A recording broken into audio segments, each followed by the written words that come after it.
Em nome do Pai, do Filho e do Espírito Santo. Amém. Bom dia. Hoje é dia 24 de maio, segunda-feira.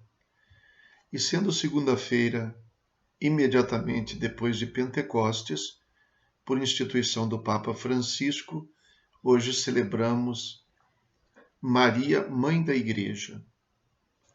Assim comenta o cardeal prefeito da Congregação da Disciplina dos Sacramentos, o cardeal Sarrat, sobre esta festa.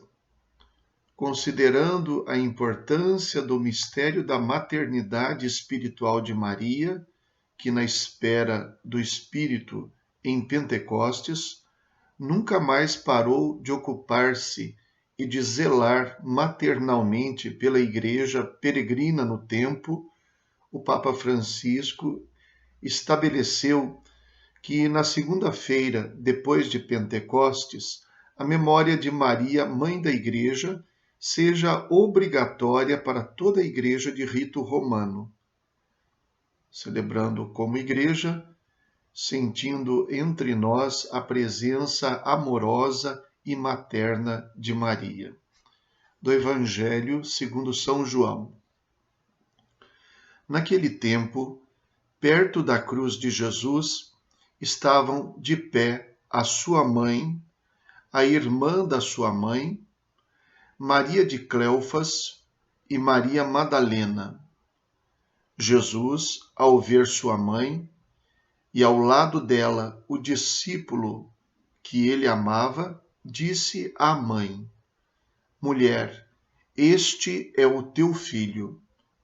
Depois disse ao discípulo: Esta é a tua mãe. Daquela hora em diante, o discípulo a acolheu consigo. Depois disso, Jesus, sabendo que tudo estava consumado e para que a Escritura se cumprisse até o fim, disse: Tenho sede. Havia ali uma jarra de vinagre. Amarraram numa vara uma esponja embebida de vinagre e levaram-na à boca de Jesus. Ele tomou o vinagre e disse: Tudo está consumado. E, inclinando a cabeça, entregou o Espírito.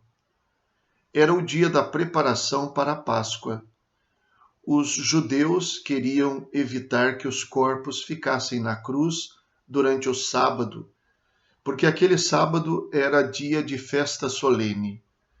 Então pediram a Pilatos que mandasse quebrar as pernas aos crucificados e os tirasse da cruz. Os soldados foram e quebraram as pernas de um e depois do outro, que foram crucificados com Jesus.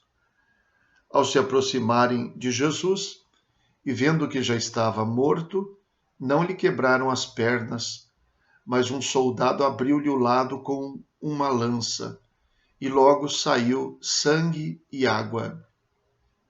Palavra da salvação. Glória a vós, Senhor. A primeira referência do Evangelho é ao fato de que a mãe de Jesus estava de pé junto da cruz, ao lado da cruz, juntamente também com outras mulheres. E diz o texto, Jesus, vendo sua mãe, ao ver sua mãe, e ao lado dela o discípulo que ele amava, disse à mãe: Eis aí o teu filho. É uma entrega que Jesus faz do discípulo amado à sua própria mãe. E depois a entrega da sua mãe ao discípulo amado. Depois ele diz ao discípulo, então, esta é a tua mãe. O texto diz que daquela hora em diante o discípulo a acolheu consigo.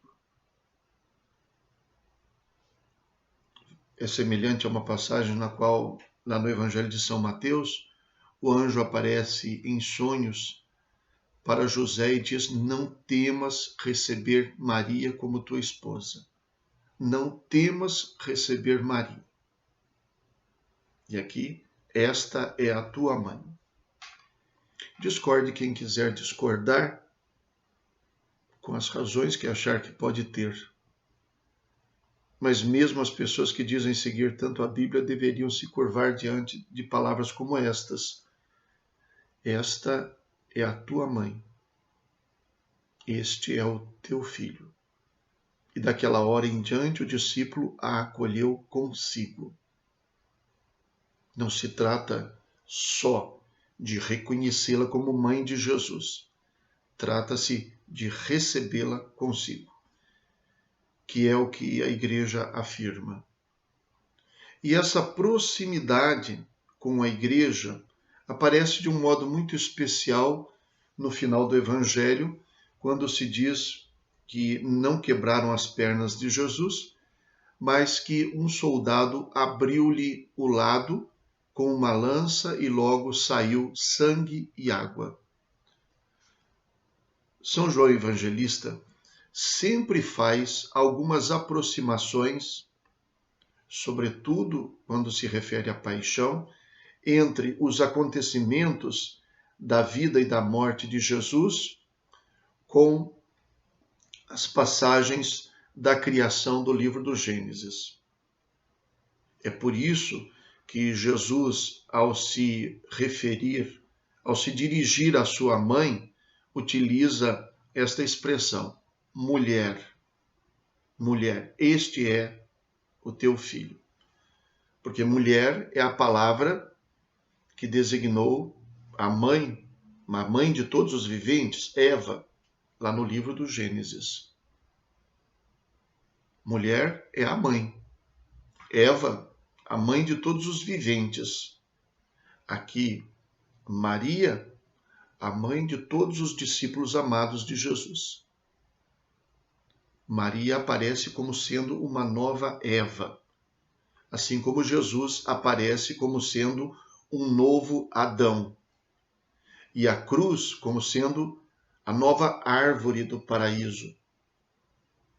Com a diferença de que naquela árvore do paraíso o homem desobedeceu a Deus.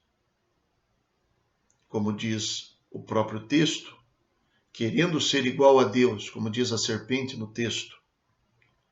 Aqui, o homem obedeceu inteiramente a Deus, sendo Deus, querendo ser igual ao homem, e como homem, obedecendo até a morte e morte de cruz.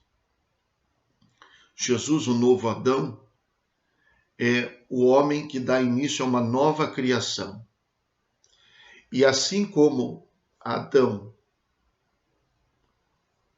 foi, digamos, objeto da criação, quando Deus cria a mulher, tirando-a do seu lado durante o seu sono, aqui na morte de Jesus, no seu sono, Deus tira do seu lado aberto a igreja. Do seu lado jorraram sangue e água, que significa a Eucaristia e o batismo. A igreja, é assim que a igreja se faz. Do novo nascimento pelo batismo e do alimento que sacia e que sustenta pela Eucaristia, o próprio corpo de Cristo. Jesus é um novo Adão, porque do seu lado aberto, durante o seu sono, Deus tira a igreja. Há uma similaridade entre Maria e a igreja. Na igreja se diz que tudo que nós dizemos sobre Maria podemos afirmar da igreja. E tudo que afirmamos da igreja podemos dizer de Maria. Maria é mãe, a igreja também é. Maria é mestra, a igreja também é. Tudo que se pode dizer de uma, se pode dizer da outra também. Maria apresenta-se como se fosse um modelo da igreja. E daí a intenção e a conclusão, então, do Papa Francisco, ao instituir esta festa. Maria, Mãe da Igreja. Rezemos. Deus, Pai de misericórdia, vosso Filho pregado na cruz, nos deu por mãe a sua mãe. Pela intercessão amorosa da Virgem Maria, fazei que a vossa Igreja se torne cada vez mais fecunda e se alegre pela santidade de seus filhos e filhas, atraindo para o seu convívio as famílias de todos os povos. Por nosso Senhor Jesus Cristo, vosso Filho, na unidade do Espírito Santo. Amém. O Senhor esteja convosco, Ele está no meio de nós. Abençoe-vos Deus Todo-Poderoso, Pai, Filho e Espírito Santo. Amém. Bom dia, fiquem com Deus.